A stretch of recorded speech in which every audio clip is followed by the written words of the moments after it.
பாஜகவுல இருந்து விலகி விஜயதரணி அவங்க வந்து தாவேகால இப்ப ஜாயின் பண்ணிருக்காங்க. விளையாட்டுத்துறையை வந்து கம்பேர் பண்ணும்போது விவசாயம்லாம் ஒண்ணுமே இல்ல அப்படின்னு சொல்லி யார் சொல்லியிருக்கா? ஆதவ் அர்ஜுனா அவர்கள் வந்து இதுக்கு முன்னாடி சொன்னாரு. இப்ப என்ன சொல்லியிருக்காரு தெரியுங்களா? விவசாயம் தான் வந்து ரொம்பவே முக்கியம் அப்படின்னு வந்து சொல்றாரு. ஒருவேளை இவர் வந்து மாத்தி மாத்தி பேசுறாரா? திமுகவோட கோட்டை அப்படின்னு சொல்ல பல இடங்கள் வந்து இன்னைக்கு ஓட்ட ஓடுற அளவுக்கு ரொம்ப மோசமா திமுக தோத்தது காரணம் வந்துட்டு சேகர் பாபு அவர்கள் அப்படின்னு வந்து யார் சொல்லியிருக்கா? நான் சொல்லல, திமுகவோட கள ஆய்வு வந்து சொல்றாங்க. அதோட உண்மையோட பின்னணி என்ன? ஆவடியில ஏற்கனவே வந்துட்டு மக்கள் வந்து இந்த பவர் கட்டால ரொம்பவே கஷ்டப்பட்டு இருக்காங்க. இன்னைக்கு என்ன இருக்கு அப்படின்னு சொல்லி பாத்தீங்கன்னா, அமஞ்சிக்கரையிலையும் வந்து இந்த ஒரு இஷ்யூவால மக்கள் ரொம்ப பாதிக்கப்பட்டிருக்காங்க. இது ஒருவேளை யாரோட திட்டமிட்ட சதியா? இதோட உண்மையான காரணம் தான் என்ன?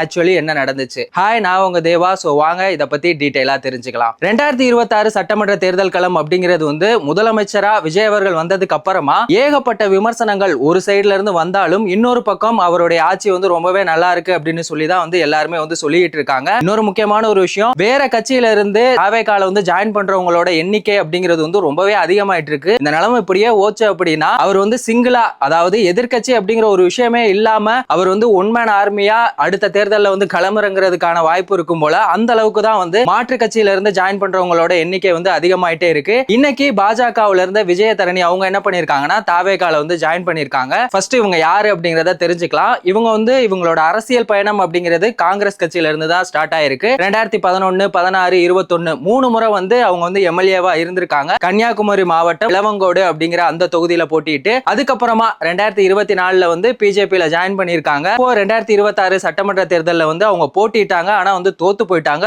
ரொம்பவே மோசமான தோல்வி அப்படின்னு தான் வந்து சொல்லணும். இப்போ அவங்க வந்து என்ன பண்ணிருக்காங்கன்னா தாவேகால வந்து ஜாயின் பண்ணிருக்காங்க. இன்னைக்கு என்ன நடந்திருக்கு அப்படின்னு சொல்லி பாத்தீங்கன்னா, பனையூர் ஆபீஸ்ல இந்த ஒரு மாற்று கட்சியினர் எல்லாருமே வந்துட்டு அதுக்கான ஒரு நிகழ்ச்சி அப்படிங்கிற ஒரு விஷயம் வந்து நடந்திருக்கு. இது ஒரு பக்கம் இருக்க, இப்ப திமுக சைடுல இருந்து என்ன பண்ணிருக்காங்கன்னா, நம்ம எதனாலடா தோத்து போனோம், இதை வந்து முதல்ல கண்டுபிடிங்கடா அப்படின்னு சொல்லிட்டு என்ன பண்ணிருக்காங்கன்னா ஒரு குழுவை வச்சு ஒரு ஆய்வு ஒன்று நடத்திருக்காங்க. அது வந்து ரொம்பவே ஷாக்கிங் ஆயிருக்கு. யாருக்கு அப்படின்னா நம்ம மு.க. ஸ்டாலின் அவர்களுக்கு தான். ஏன்னா திமுகவோட பெரும்பான்மையான இடத்துல வந்து அவங்க தோல்வியை சந்திச்சதுக்கு காரணம் சேகர் பாபு அவர்கள் அப்படின்னு வந்து சொல்றாங்க. இதுக்கு முன்னாடி அவர் திமுகவோட ஆட்சியில பாத்தீங்கன்னா இந்து சமய அறநிலையத்துறையோட அமைச்சரா வந்து இருந்திருக்காரு. அப்படி இருக்கும்போது அதுல இருந்த முக்கியமான பொறுப்புகள்லாம் வந்துட்டு வேற கட்சியில இருந்து வந்தவங்களுக்கு கொடுத்ததாகவும் அவங்களுக்கு ரொம்பவே நெருக்கமானவங்களுக்கும் அவரோட ரிலேட்டிவ்க்கும் வந்து கொடுத்ததுனாலையும் அங்க திமுகவோட அடிமட்ட தொண்டர்களா இருந்திருப்பாங்கல்ல, கட்சிக்காக அயராது உழைச்சிருப்பாங்கல்ல, அவங்களுக்கு எந்த ஒரு பொறுப்புமே கொடுக்கல அப்படிங்கிற ஒரு விஷயம் வந்து இப்ப வந்து தெரிய வந்திருக்கு. இன்னொரு முக்கியமான ஒரு விஷயம் பாத்தீங்கன்னா, கொளத்தூர் தொகுதியில ஸ்டாலின் அவர்கள் தோத்து போனதுக்குமே இவர் தான் காரணம் அப்படின்னு வந்து சொல்லிட்டு இருக்காங்க. சேகர் பாபு அவர்கள் மக்களுக்காக என்ன பண்ணிருக்காரு அப்படின்னு சொல்லி பார்த்தோம்னா ஒண்ணுமே கிடையாது. மேயர் பிரியா அவர்கள் பின்னாடி தெரிகிறது, மு.க. ஸ்டாலின், உதயநிதி ஸ்டாலின், துர்கா ஸ்டாலின் அவங்களோட காலில் விழுகிறது, மக்களை பார்த்தா முறைக்கிறது, இந்த மாதிரியான விஷயங்களை மட்டும்தான் அவர் வந்து தொடர்ந்து பண்ணிட்டே இருந்திருக்காரு. இதுவும் ஒருவேளை அவரோட தோல்விக்கான காரணமா இருக்குமா அப்படிங்கிறது தெரியல. ஏன்னா நம்மளை ஜெயிக்க வச்ச மக்கள் கிட்ட எப்படி பேசணும் அப்படிங்கிறதே தெரியாது. எப்ப பார்த்தாலும் ரவுடிசம் பண்ணிட்டு மக்களை பார்த்தா முறைக்கிறது, இந்த மாதிரியான வேலைகளை மட்டும்தான் அவர் பார்த்துக்கிட்டே இருந்தாரு. சரி, ஓகே, சென்னையை பொறுத்த வரைக்கும் அவங்க தோத்து போனதுக்கு இவர் தான் காரணம் அப்படின்னாலும் அப்ப தமிழ்நாட்டுல மொத்தமா எதனால திமுக தோத்து போனாங்க அப்படிங்கிறதையும் நீங்க ஒரு குழு அமைச்சு கண்டுபிடிச்சீங்க அப்படின்னா ரொம்பவே நல்லா இருக்கும். அதுக்கெல்லாம் நீங்க வந்துட்டு ரொம்பலாம் டைம் ஸ்பெண்ட் பண்ண வேண்டிய அவசியமே இல்ல. ஏன்னா இதுக்கு முக்கியமான காரணமா இருந்தது என்ன அப்படின்னு பாத்தீங்கன்னா, இந்த கஞ்சா புழக்கம் அப்படிங்கிறது திமுகவோட ஆட்சியில ரொம்பவே அதிகமா இருந்தது. மத்தவங்க ரவுடிசம் பண்றாங்களோ இல்லையோ, திமுகவுல இருக்கவங்க வந்துட்டு ரவுடிசம் பண்ணிட்டு அதிகாரத்தை தப்பா பயன்படுத்துறது, இந்த மாதிரியான விஷயங்கள் ஒரு பக்கம் இருந்தாலும் ஊழல் அப்படிங்கிறது ரொம்பவே அதிகமான ஒரு விஷயமா இருந்துச்சு. இது எல்லாமே வந்துட்டு மக்களுக்கு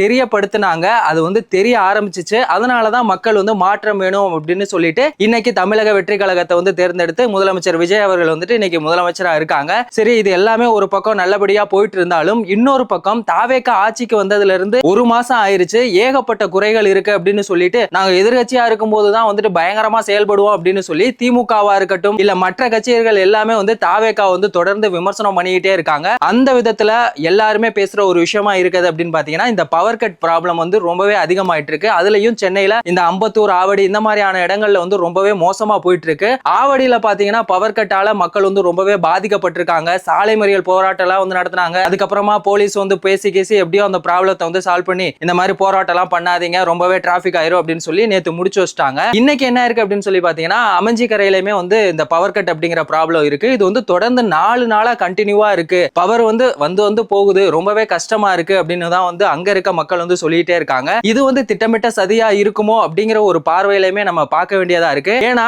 ஒரு இதுக்கு முன்னாடி பாத்தீங்கன்னா 2 பேரை வந்து ஃபியூஸ் கேரியரை வந்து திருடிட்டாங்க அப்படின்னு சொல்லி கைது பண்ணிருக்காங்க. அப்போ இது வந்து திட்டமிட்ட சதியா சரியா இருக்குமோ அப்படின்னு சொல்லி ஒரு பக்கம் நம்ம யோசிச்சாலும் இன்னொரு பக்கம் மெயினான ரீசன் என்ன அப்படின்னு சொல்லி பாத்தீங்கன்னா தமிழ்நாட்டோட இந்த பவரோட தேவை எவ்வளவு இருக்கு அப்படின்னு சொல்லி பாத்தீங்கன்னா 21,000 மெகாவாட் இருக்கு. இந்த சம்மர் சீசன்ல அது வந்து இன்னுமே கொஞ்சம் இன்க்ரீஸ் ஆகும். அப்படி பார்க்கும்போது அது 23,000 மெகாவாட். இப்போ நம்ம தமிழ்நாட்டுல உற்பத்தி பண்றது எவ்வளவு அப்படின்னு சொல்லி பாத்தீங்கன்னா 8,000 மட்டும் தான். அதுக்கப்புறமா இந்த சன்லைட் சூரிய ஒளியா இருக்கட்டும் இல்ல காற்றாலை மத்திய அரசு கிட்ட இருந்து நம்ம வாங்குறது பாத்தீங்கன்னா ஒரு 6,000, டோட்டலா 14,000 இருக்கு. ஆனா நம்மளோட தேவை அப்படிங்கிறது 23,000 மெகாவாட். அப்ப அந்த டிஃபரன்ஸ் 9,000 இருக்குல்ல, அதனாலதான் இந்த மாதிரியான ப்ராப்ளங்கள்லாம் வருது அப்படின்னு வந்து சொல்றாங்க. இப்போ புதுசா வந்த தாவேகா அரசு மத்த மாநிலங்கள்ல எங்க வந்து அதிகமா மின் உற்பத்தி பண்றாங்களோ அவங்க கிட்ட இருந்து அந்த பவர் மின்சாரத்தை நம்ம வாங்கணும் அப்படின்னா இந்த மாதிரியான ப்ராப்ளம்லாம் வந்து சால்வ் ஆகுறதுக்கான சான்சஸ் வந்து அதிகமா இருக்கு அப்படின்னு வந்து சொல்றாங்க. அங்க இருக்க அமைஞ்சிக்கரையில இருக்க மக்கள் என்ன சொல்றாங்க அப்படின்னா இந்த ப்ராப்ளம் வந்து கடந்த ஒரு வருஷமாவே இருக்கு, நாங்களும் சொல்லி சொல்லி பார்த்து ரொம்பவே டயர்ட் ஆயிட்டோம் அப்படிங்கிற மாதிரி தான் அங்க இருக்க மக்கள் வந்துட்டு அவங்களோட குறைகளை வந்து சொல்லிட்டே இருக்காங்க. அங்க இருக்க இபி பாக்ஸ் எல்லாமே வந்துட்டு துருப்பிடிச்சு போச்சு, மின் கம்பிகள் எல்லாம் பழுதடைஞ்சிருச்சு, அதை வந்து சரி பண்ணுங்க அப்படின்னு சொல்லியுமே யாருமே இப்போ வரைக்குமே அந்த ஒரு ரெஸ்பான்ஸ் அப்படிங்கறத எடுத்து அதை வந்து ப்ராப்பரா பண்றது இல்ல. இப்போ இபி சைட்ல இருந்து அவங்க கிட்ட கேட்டா அவங்க என்ன சொல்றாங்க, இங்க வந்து ஆளே இல்ல, நாங்களே வந்து கான்ட்ராக்டுக்கு ஆள் எடுத்து தான் இந்த மாதிரியான ஒரு விஷயங்களை பண்ணிட்டு இருக்கோம் அப்படின்னு வந்து சொல்றாங்க. சோ தயவு செஞ்சு இப்ப இருக்க தாவேகா அரசு அங்க என்ன மாதிரியான பிரச்சனைகள் இருக்கு, அதை எப்படி சரி பண்ணலாம் அப்படிங்கறத அடுத்த கட்டத்துக்கு எடுத்துட்டு போனீங்க அப்படின்னா ரொம்பவே நல்லா இருக்கும். ஏன்னா போன ஆட்சியில வந்து திமுக வந்து மக்களுக்கு மாற்றம் வரும் அப்படின்னு சொல்லி போட்டு மக்கள் ஏமாந்து போன ஒரு விஷயம் தான் நடந்துகிட்டு இருக்கு. சோ இந்த ஆட்சி அப்படிங்கிறது ஒரு நல்ல ஒரு மாற்றமா இருக்கணும் அப்படிங்கிறது தான் வந்து என்னோட கருத்து. ஆதவ அர்ஜுனா அவர்கள் பாத்தீங்கன்னா ஸ்டார்டிங்ல என்ன சொன்னாரு அப்படின்னா விளையாட்டுத்துறை அளவுக்கு கஷ்டமான ஒரு துறை எதுவுமே கிடையாது, விவசாயம் ஒண்ணுமே இல்லை அப்படின்னு வந்து சொல்லியிருக்காரு. ஆனா விவசாயி கஷ்டப்படுற அளவுக்கு இங்க யாருமே வந்து கஷ்டப்படவும் முடியாது. அதை வந்து அவருக்கு புரிஞ்சிருச்சா இல்லையான்னு தெரியல. இப்போ அவர் வந்து பேசியிருக்க விஷயம் என்ன அப்படின்னு பாத்தீங்கன்னா விவசாயம் தான் வந்து ரொம்பவே கஷ்டம் அப்படின்னு வந்து சொல்லியிருக்காரு. திருவண்ணாமலையில அவர் வந்து பேசின ஒரு விஷயம் தான். இப்போ வந்து திருவண்ணாமலை வந்து யாராலுமே கண்ட்ரோல் பண்ண முடியாது, அது வந்து விவசாயிகளால மட்டும்தான் வந்து கண்ட்ரோல் பண்ண முடியும் அப்படிங்கிற மாதிரியான விஷயங்களை பேசியிருக்காரு. சரி, எதுக்காக திருவண்ணாமலையில அவர் இந்த ஒரு விஷயத்த பேசணும் அப்படின்னு சொல்லி பாத்தீங்கன்னா விவசாய நிலங்கள் எல்லாத்தையுமே வந்து ஆக்கிரமிச்சு அங்க வந்து சிப்காட் ஆல்ரெடி கட்டியிருக்காங்க 1-2, அதை இன்னும் 3ஆம் கட்டமா எக்ஸ்டெண்ட் பண்ணணும் அப்படின்னு சொல்லிட்டு விவசாய நிலங்களை வந்துட்டு அவங்க வந்து ஆக்கிரமிப்பு பண்றாங்க அப்படின்னு வந்து சொல்லிட்டு இருக்காங்க. இப்போ கவர்மெண்ட் சைட்ல இருந்து என்ன சொல்றாங்கன்னா இது வந்து தரிசு நிலம், அதனாலதான் நாங்க இந்த மாதிரியான விஷயங்களை பண்றோம் அப்படின்னு வந்து சொல்றாங்க.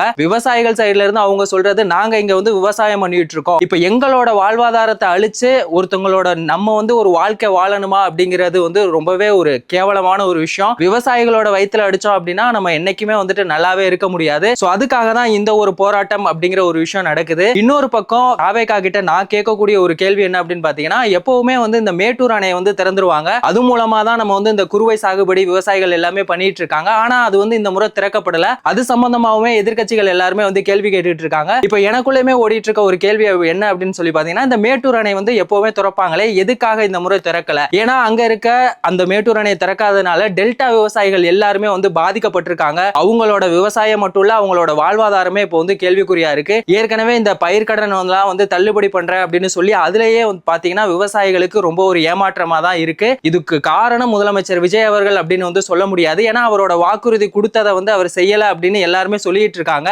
ஒருவேளை அவர் வந்து இந்த மாதிரி பாதியா இப்ப இருக்க அந்த தமிழ்நாட்டோட நிதி நிலைமையை பொறுத்து இப்போதைக்கு நான் இதை பண்றேன் அதுக்கப்புறமா அதிகமா பண்றேன் அப்படின்னு வந்து சொல்லியிருக்காரு. ஒருவேளை அது எல்லாமே சால்வ் ஆனதுக்கு அப்புறமா அவர் வந்து இந்த மாதிரியான தள்ளுபடி விஷயங்களை பத்தி பேசியிருந்தாங்க அப்படின்னா அது வந்து கரெக்டா இருந்திருக்கும். இவங்களை பொறுத்த வரைக்கும் என்ன தெரியுங்களா, என்ன பண்ணாலும் அதுல என்ன குறை இருக்கு அதை பத்தி மட்டும் தான் போக்கஸ் பண்ணுவாங்களே தவிர அதுல என்ன நல்லது இருக்கு அப்படிங்கறத வந்து பார்க்கவே மாட்டாங்க. அந்த மாதிரி தான் இப்ப என்ன பண்ணிருக்காங்க அப்படின்னு சொல்லி பாத்தீங்கன்னா இப்போ தாவேகா ஆட்சியில பாத்தீங்கன்னா சிங்கப்பெண் சிறப்பு அதிரடிப்படை அதெல்லாம் வந்ததுக்கு அப்புறமுமே பாத்தீங்கன்னா இந்த பாலியல் வன்கொடுமை அப்படிங்கிற விஷயம் வந்து அதிகமா நடக்குது. அதை பண்றதே பாத்தீங்கன்னா தாவேகா சார்பில் இருக்கவங்க தான் அப்படிங்கிற ஒரு விமர்சனமுமே இருக்கு. சரி, ஓகே, இதெல்லாம் வந்துட்டு பொய்யா அப்படின்னா அது வந்து உண்மைதான். இப்ப கூட பாத்தீங்கன்னா ஆலந்தூர்ல ஒரு சம்பவம் வந்து நடந்தது. கணவரை இழந்த ஒரு பொண்ணோட வீட்டுல போயிட்டு இந்த தாவேகா நிர்வாகி வந்து பாலியல் தொல்லை கொடுத்திருக்காரு. அவங்களுக்கு வந்து நைட் டைம்ல ஆபாசமா மெசேஜ் பண்றது இந்த மாதிரியான வேலையெல்லாம் வந்து பார்த்திருக்காரு. அதை வந்து நம்ம வந்து மறுக்க முடியாது, அது உண்மைதான். இப்ப போலீஸ் வந்து என்ன பண்ணிட்டாங்கன்னா அவங்கள வந்து அரெஸ்ட் பண்ணிட்டாங்க. அது நல்ல ஒரு விஷயம். அரெஸ்ட் பண்ணதோட விட்டாங்க அப்படின்னா அது மட்டும் கிடையாது. இப்ப தாவேகா சார்பில் என்ன பண்ணிருக்காங்கன்னா அவங்கள வந்து அடிப்படை உறுப்பினர் பதவியில இருந்தே வந்து நீக்கிட்டாங்க. இது ஒரு நல்ல ஒரு மாற்றம் தான். நீங்க யோசிச்சு பாருங்க, இதுக்கு முன்னாடி திமுகவோட ஆட்சியில 2 வயசு குழந்தைய வந்து